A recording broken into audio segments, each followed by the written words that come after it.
paz da parte de Deus, nosso Pai, e do Senhor Jesus Cristo para toda a igreja e para todos os amigos que ainda não fazem parte da igreja. Que Deus nos abençoe neste dia. Vamos continuar o nosso estudo bíblico em 1 Coríntios, capítulo 2, versículo 16. Se você tiver com a sua Bíblia próxima, abra para a gente fazer o estudo. Está escrito assim: porque quem conheceu a mente do Senhor para que possa instruí-lo? Mas nós temos a mente de Cristo. Então é impossível o homem conhecer a mente de Deus para dar conselho a ele, porque o homem é limitado, ele é criatura, mas Deus é pleno, o seu conhecimento é pleno, ele é onisciente. Portanto, ele sabe todas as coisas e trouxe à existência aquilo que não existia. Ele nos formou num complexo orgânico extraordinário, criou o universo e deu nome às estrelas, fez as galáxias, os planetas e a Lua. Então Deus formou a Terra e fez tudo que nela há. Então veja que coisa maravilhosa se você observar uma planta, as plantações, a diversidade de árvores, frutos e folhagens e flores. Então é de se admirar, não é? Então Deus fez essas coisas e fez muito bem, milimetrado. Ele organizou de tal forma que não saiu do eixo a sua ciência, por isso que tudo funciona muito bem. A Lua, por exemplo, Deus fez a Lua, e a Lua tem importância muito grande para nós. A maioria das pessoas não sabem, mas a Lua, o seu movimento orbital em redor da Terra, estabiliza o eixo e rotação do planeta Terra. Se não existisse a Lua, certamente ela teria um movimento de rotação irregular e ficaria muito difícil a pessoa se estabelecer na Terra com um movimento irregular.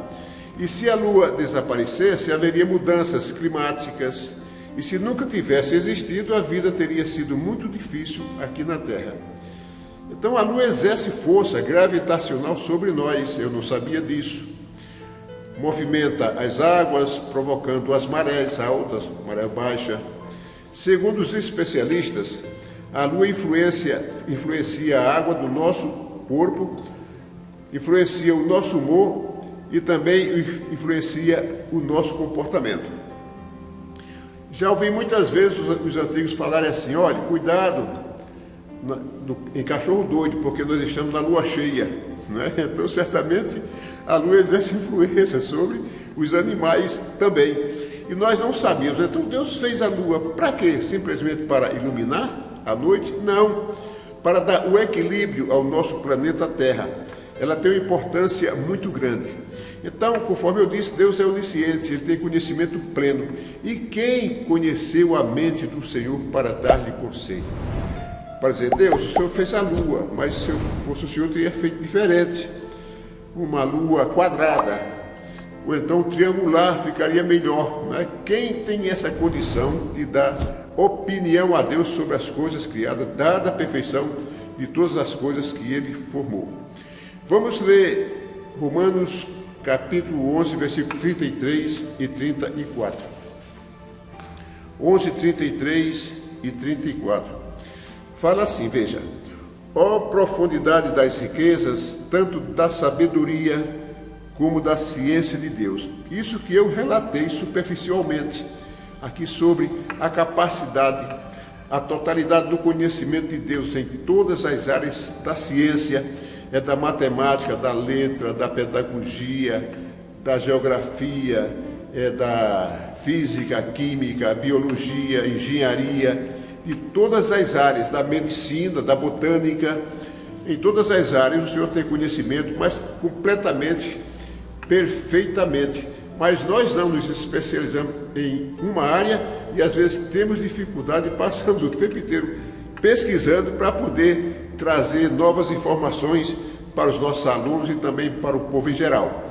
Mas Deus não já criou, mas foi de repente, né? Porque Ele domina todas as coisas. Então, quem conheceu a mente do Senhor para instruí-lo? Pois bem, ainda fala assim: quão insondáveis são os seus juízos e quão inescrutáveis os seus caminhos. Quer dizer, ninguém dá para compreender, não dá para compreender a inteligência de Deus, o alcance do seu conhecimento, a totalidade do seu saber. Então nós, o que sabemos é que Deus pode todas as coisas, Ele é poderoso e sabemos que Ele criou todas as coisas. Mas tem gente que não, diz: olha, a mãe natureza é perfeita. Ele não quer aderir, não quer aceitar a palavra de Deus, e nem aceitar que Deus criou o homem e criou o universo. Então ele cria uma opção que é a mãe natureza. Mas onde está a mãe natureza, não é? Vamos pesquisar, vamos ser socrático agora. Mas onde está a mãe natureza? Ela vem de onde? Ela gera como? Qual é a capacidade de planejamento ou de planejação da mãe natureza? Não existe a mãe natureza. Mas as pessoas, não querendo aceitar a palavra de Deus, nem também aderir a um conhecimento bíblico cristão, ele cria essas opções. E também a questão do status. As pessoas que têm status, eles se relacionam, ali tem um clima entre eles, e um não acredita se o outro acredita, entre oposição. Então, para facilitar o seu status e a sua convivência no ambiente social, ele continua dizendo a tal da mãe natureza. Mas aqui nós falamos Deus, o Senhor, Criador de todas as coisas. Então, mas nós temos o quê? Nós temos a mente de Cristo. Então, quer dizer que nós não entendemos Deus, nós não conhecemos os pensamentos de Deus? Pelo Espírito Santo, a igreja tem a compreensão dos planos de Deus, dos pensamentos do Senhor e de suas ações através da sua palavra. Nós temos esse acesso. Por quê? Porque nós temos a mente de Cristo. Isso é muito importante. A pessoa tendo a mente de Cristo, com certeza, ele busca cada dia a santificação. Paulo falou assim: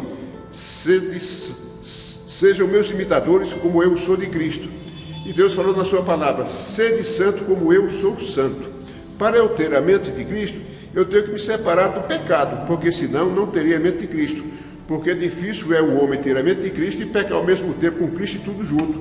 E Cristo não se mistura com essas coisas. Ele é santo, poderoso, é Deus, é Salvador de toda pessoa, de todo aquele que crê.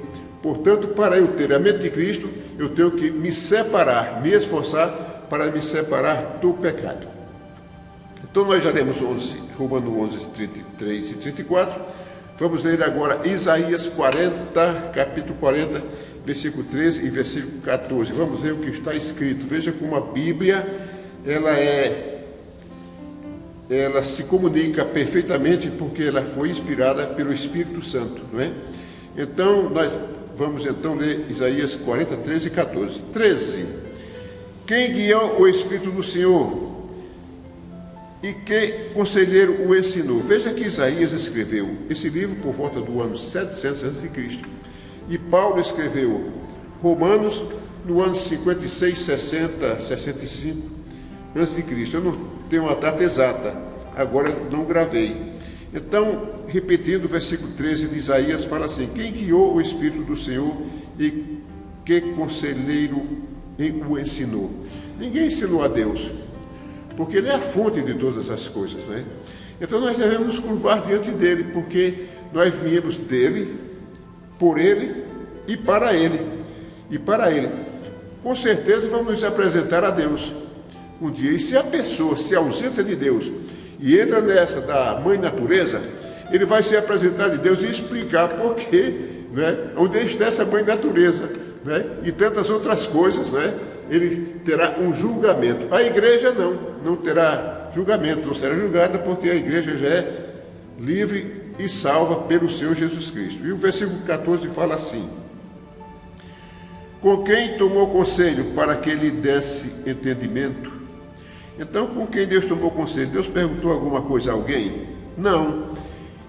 E também lhe mostrasse as veredas do juízo, e lhe ensinasse sabedoria, e lhe fizesse notório o caminho da ciência. Mas ninguém, absolutamente ninguém, nós somos criatura dele. Ele nos formou do nada e nos fez um organismo tão perfeito. A medicina entende muito bem como nós funcionamos, o nosso organismo, como é perfeito essa dinâmica de funcionamento do nosso corpo. Não é? Se você olhar parte por parte, é uma coisa perfeita que Deus fez, é porque nós não paramos para investigar. E agora, lendo Gálatas capítulo 5, versículos 16 e 17, fala assim: digo, porém, andai em espírito. Então, para nós entendermos Deus, nós precisamos andar em espírito, no Espírito Santo. Ou seja, em espírito, nós ativarmos a nossa alma e o nosso espírito para nos aproximarmos de Deus, porque quando a pessoa decide aceitar o chamado de Jesus para compor a igreja, vamos chamar compor esse exército, que nós chamamos que esse exército é a luz do mundo e sal da terra. Então, se a pessoa resolve aceitar o chamado de Cristo para ser luz do mundo e sal da terra, o Espírito Santo habita em nós. Mas antes o Espírito Santo já nos convenceu do pecado, do juízo e da justiça, através de uma pregação.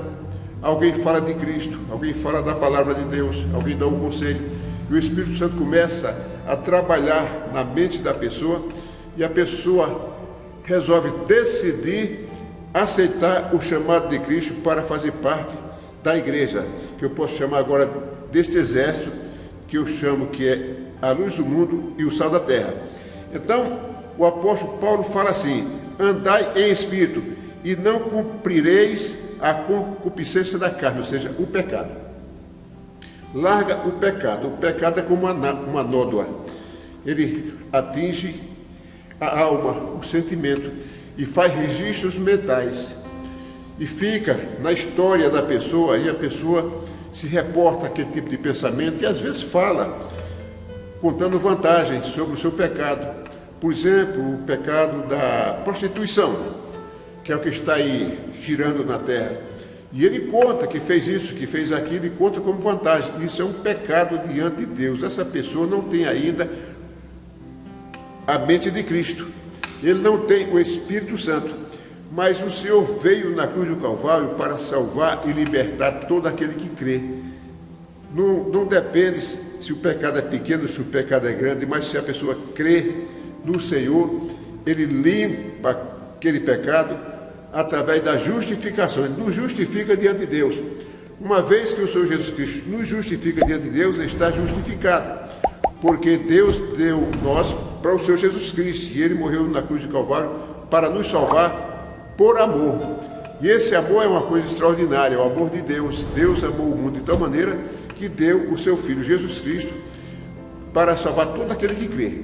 Então, e para alcançarmos e termos e conviver com Jesus na vida eterna. Portanto, é importante nós servirmos aquele que é maior, aquele que é dono da ciência, aquele que é dono do poder, aquele que compreende todas as coisas, aquele que vê tudo, que é onipresente, onisciente, onipotente. É melhor servir uma pessoa assim, chamando Deus de pessoa, mas é Deus, não é? É melhor servir a Deus como Senhor Todo-Poderoso do que ficar no mundão aí rolando para lá e para cá. O tempo passa e quando pensa que não, o tempo passou e acabou.